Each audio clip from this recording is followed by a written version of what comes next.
Yeah, I'll tell you one. Talking about new starts, rebirth. Uh, when I listened to Gene's story, it reminded me when I had a restart or a rebirth in my own life. The first 3 4 years of elementary school, I went to an all black school, Lincoln School in Leavenworth, Kansas. And in fourth grade, we moved to the south end of town. And because of the way they draw the lines, now we went to an all white school, which meant that there were maybe three black families, and one of those was my family. So, with all those brothers and sisters, that was a new beginning. That was a new start. That was a big, big, big deal. And it's funny when I hear Gene talk about the game Crossover, because that was a game that we played back then. But back then they called it, where I was at, they called it Black Man, and they called it it was a racist kind of thing.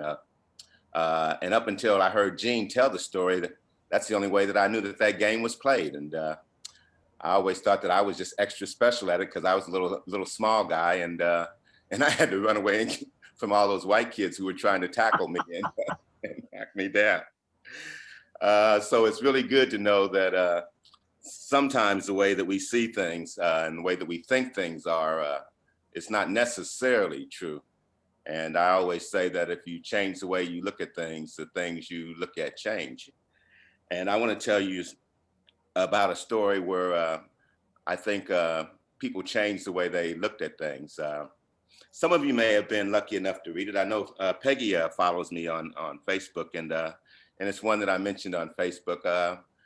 I'm not so sure about going from writing a story to telling the story, and if I can do the same, but we'll see. It was a story about being a credit to your race. When I was in grade school back in those days, that was a term that I heard a whole lot. Be a credit to your race. Be a credit to your race. If you were a black child and you were born in the 50s or 60s, you heard that quite a bit. Be a credit to your race, and you knew what that meant. That meant don't mess up, don't act up, don't bring any bad attention to the family, to the race. Don't let your actions be something that would reflect negative on Black people as they try to move forward. Be a credit to your race. Now, I don't know if other people, other groups, other ethnic groups use that term. If Dutch people, Jewish people, or whatever use that. I just know that it's something that I heard a lot. And it wasn't until I was much, much older that I found out that it was something that Black people could say to other Black people, but it wasn't really cool if white people said it to Black people. If a white person says, "Hey, Michael, you should be a credit to your race," well, that may not go over so well. If my father or my mother tells me, "Hey, Michael, you need to be a credit to your race," well, that's a little bit different spin on it. So it's sort of like the way people use the N word. Some folks think that they can use it and think that other folks can't, that kind of stuff.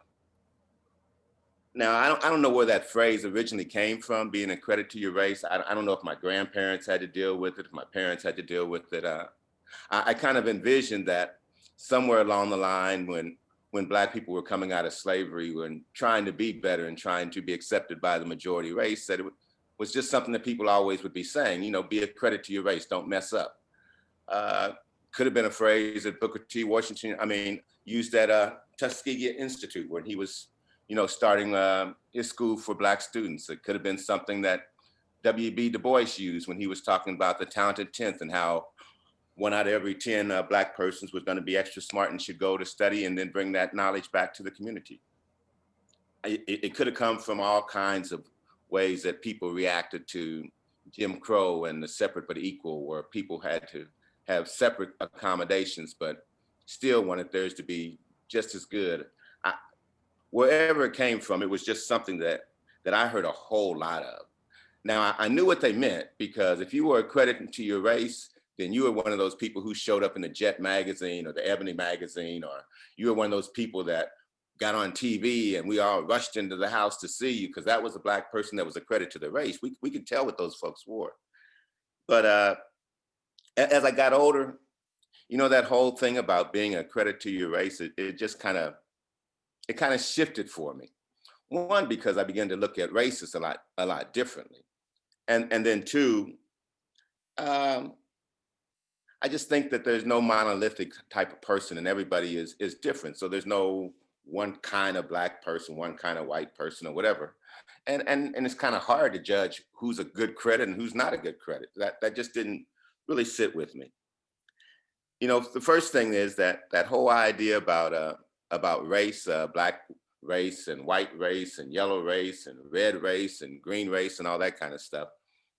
Well, you know, as I grew up and got older, I learned that a lot of that stuff is not just true, it's just false.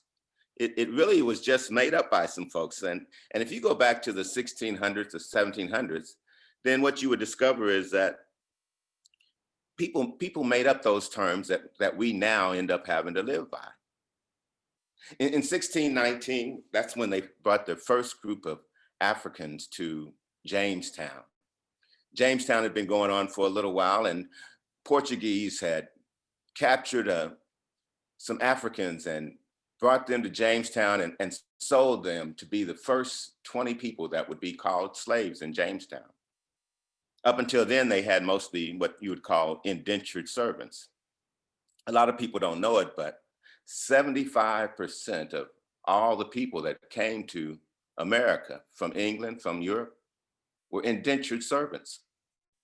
Indentured just means that, you know, you owe somebody, you have a credit, you're willing to contract out your labor to pay off a debt.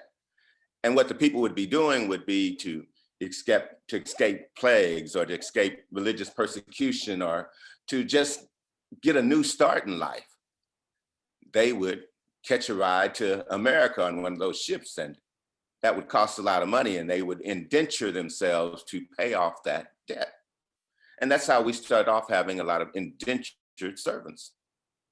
And up until 1619, most of what you would have found in America would have been white indentured servants and a small few landowners.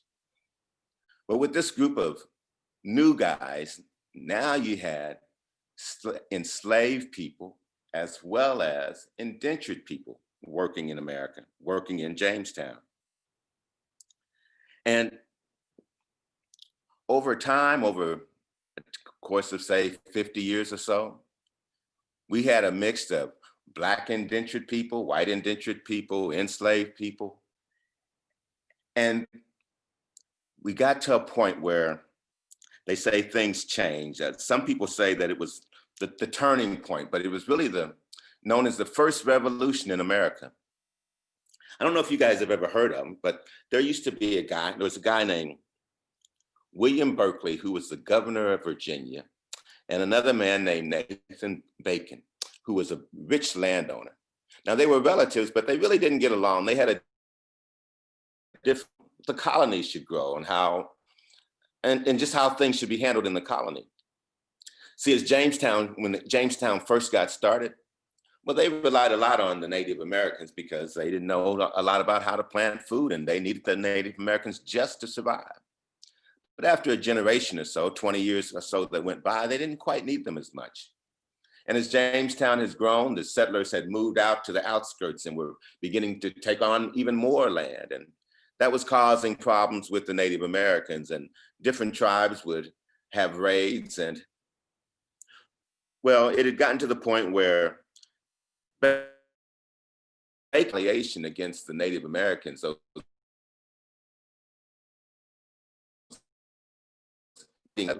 but the governor, Berkeley, he didn't think that was a pretty good idea.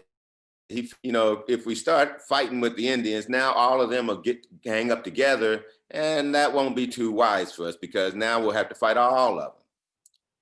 Well, Bacon gathered up his guys and Berkeley gathered up his guys. The people on the Bacon team were the indentured servants, the white indentured servants, the black indentured servants. And he offered the black slaves freedom if they would fight along with him. On the other side, you had the governor of Virginia and the Virginia militia, along with the Native American tribes. And for a whole year, they would fight back and forth and back and forth. And then finally, in September of 1670, they say Bacon took over and burned down Jamestown, burned it down. Now you would think that that would mean that the rebels were gonna win the rebellion, but didn't happen. The guy succumbed to fever, just like we have now, those pandemics will get you no matter what. And he got caught up in the fever and died, and the rebellion was put down. But what the landowners discovered and what they realized was that, darn it, if the indentured white people and the indentured Black people and those Black slaves all get together again, what we have could really be threatened. And they started to make some changes. The first thing they started to do was they started to import more Africans, and they started to have less indentured servants coming from Europe. They started to come up with laws that would separate Black indentured people from white indentured people, saying that the Black ones, if your mother had been a slave or indentured, then you would be a slave for life. They came up with laws that would say that even if the Blacks had converted to Christianity and no longer were, quote, heathens, they still could be enslaved. They came up with other laws that said that if the landowner, the slaveholder, was chastising or disciplining their slave and happened to kill that person, then they would not be held liable. The roots of the whole idea of Black lives, the idea that they could just be killed and it didn't even matter. Those were the roots in 1670s, a whole stream of laws that were started in Virginia. And those laws that separated Black people from white people, from yellow people, from red people, from all types of people. And most people don't realize that that's where we begin to have race. That's when we begin to describe people as color. If you don't believe me, go back and check your Bible. And in your Bible, you will not find any people of color. They will be Ethiopians, they will be Phoenicians, they will be Romans, there'll be all kinds of things because we identify people by geography, not by color. The strange thing, though, about all of that is that now I know that there's no such thing as that whole race of Blacks and white and yellow and green race. I kind of believe that there's just one race, and I call it the human race. I learned a long time ago when I was playing those little crossover games that if I fell down and busted my knee, it would bleed the same red blood as that little white kid when he busted his knee. I remember being in biology and chemistry class, and I couldn't tell the difference whether that skeleton was a white person, a Black person, a fat person, or a skinny person. It seemed to me a long time ago, I learned that we were all the same. We are all the same. We're just the human race. So now, instead of wanting to be a credit to my race and being a great Black person who doesn't embarrass Black people and make sure that all white people like me, instead, I just want to be a credit to the human race. I just want to make sure that if I see someone who's doing worse than me, that I'm willing to reach out and give a hand. If there's a chance that I can offer a word that would help someone else, if I can just be a better person, if I can just be an example, be a credit to your race. Nah, I say be a credit to the human race. And don't believe all that stuff about the difference between Black people, white people, yellow people, and red people. It's a myth. They made it up back in 1670. You can go read it for yourself. That's my story. I'm sticking to it.